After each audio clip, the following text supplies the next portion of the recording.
our business realistically works in like three layers: pros, celebrities, and fans, right? These are kind of the three profiles that we see in the sport. On the pro side, as we said, we represent Arturo Coello, and now we are in the process of signing two top female players. Hey everyone, we're here with Daniel Dios, WME Sports Director. So probably nobody knows what's WME. Why don't you explain first what's WME Sports?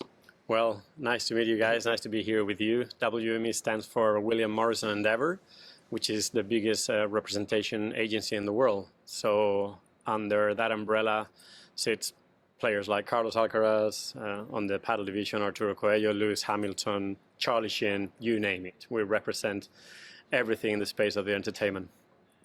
And then on the paddle side also, because you guys have been doing events with paddle celebrities and paddle players, and I know the F1 drivers and you know, actors and actresses. Tell us a little bit about those ambassadors of the sport. And more importantly, did they already know about paddle, or did you introduce them to paddle? Well, a little bit of everything, to be honest. I mean, our business realistically works in like three layers: pros, celebrities, and fans, right? These are kind of the three profiles that we see in the sport. On the pro side, as we said, we represent Arturo Coello, and now we are in the process of signing two top female players.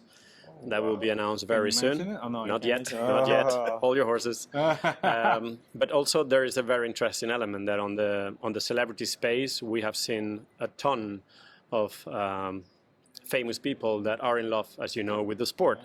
So ultimately, in new markets, these celebrities are kind of the connectors between fans and pros. In new markets, as you well know, sometimes not many fans know who the pros are, but if the celebrities play it, then they start raising questions. So these celebrities have turned into an accelerator for fans to be closer to the sport. So we are kind of creating this type of events that connects fans, celebrities, and pros. Why? Because ultimately this equation works pretty well for global brands. And our job, when we started the division around 2 years ago, had one simple mission: to try to break the endemic world in the paddle space, as we know the paddle brands, and start inviting global brands, non-endemic brands, into the sport. So this kind of formula seems to be working pretty well.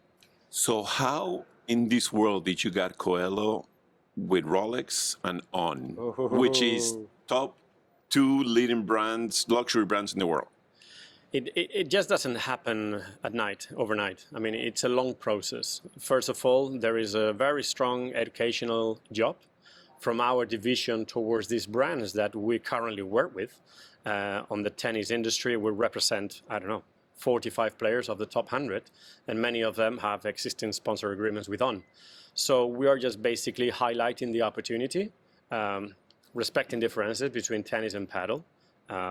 So little by little, we start driving confidence and clear entry points for them to start testing the waters. So when we presented the opportunity on they started liking the idea. At first stages, they said, you know what, Danny, it's still fairly small for us.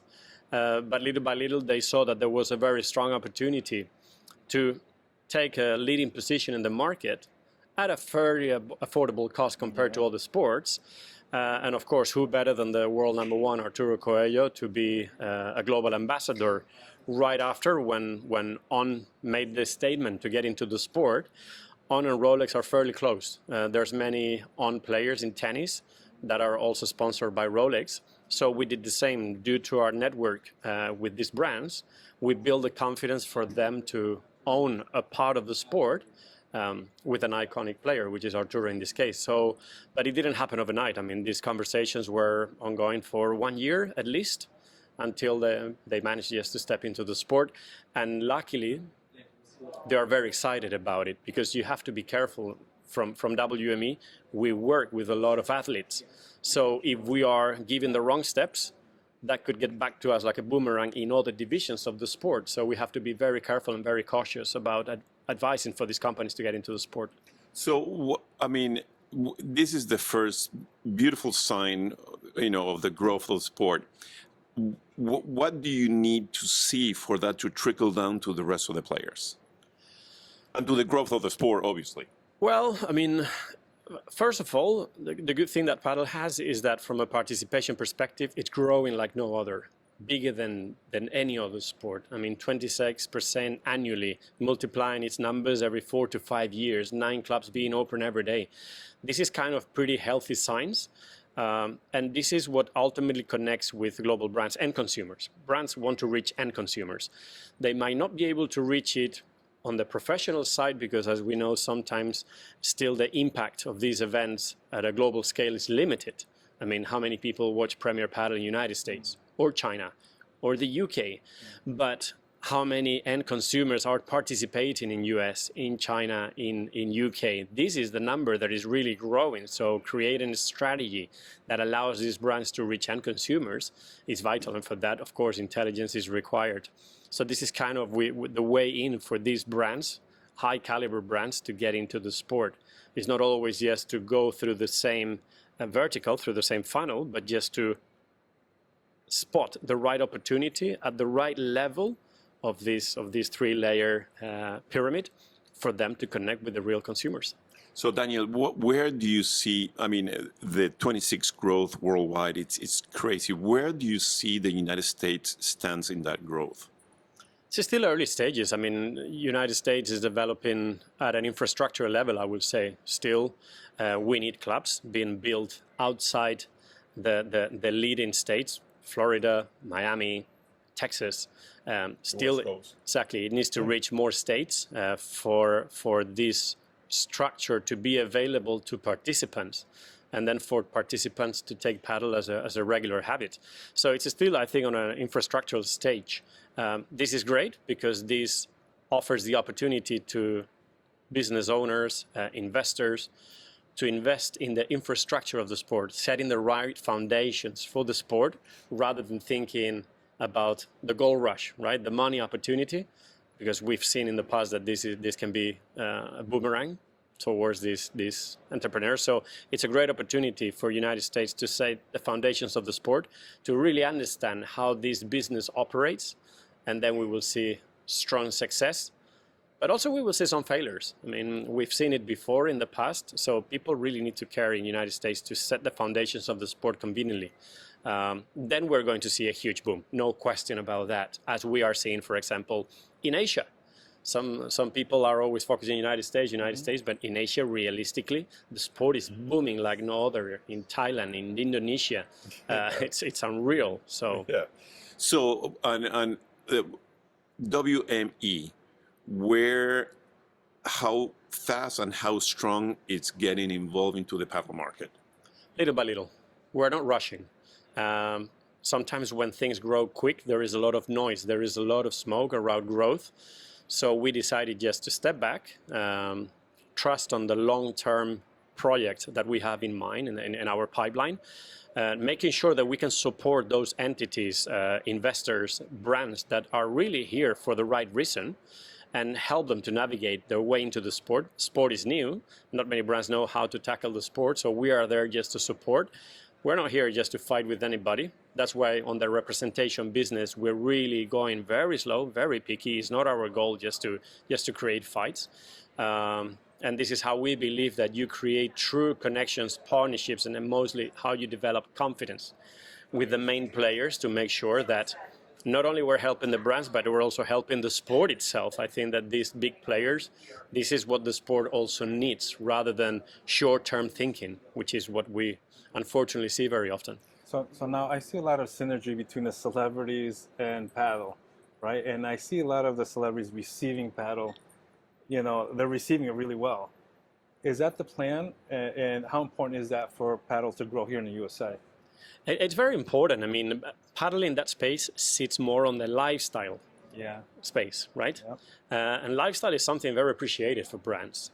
So when you put all those ingredients on the table, and especially we have one incredible thing, that Padel has this magic effect that works by itself. So when you put the people on the court, then the paddle magic happens. People get obsessed. People get excited. People want to play more and more and more. I mean, we've seen celebrities like I mean, even Tom Holland or Cristiano Ronaldo or Charles Leclerc or Carlos Sainz, that they say, God, I wish I had found this sport 10 years ago because I will be the next number one. I'm like, what? But that's how they feel. That's how engaging it is. So once we put all those ingredients around the court, then the magic happens. So there is a good balance of business inside the court, but also outside the court. And this is when, of course, the opportunity becomes more and more interesting. So what is WME looks on a paddle player when, you know, they go in and trying to invest? How the process works? Well, first of all, we need to understand what an athlete looks for WME. It's not sometimes just being the very best of the best, but you also need to know how to be commercial, how to speak in front of the cameras, how to behave, how to, in fact, become a role model for the brands that we currently work with. So when we raise these profiles, there is a good balance of everything, how to speak English in the right way, which is something that blows my mind how little English is spoken on the pro side. For me, it's almost embarrassing. It's like, come on. But when you put all those ingredients on the table and there is projection of growth, this is what is very interesting for WME.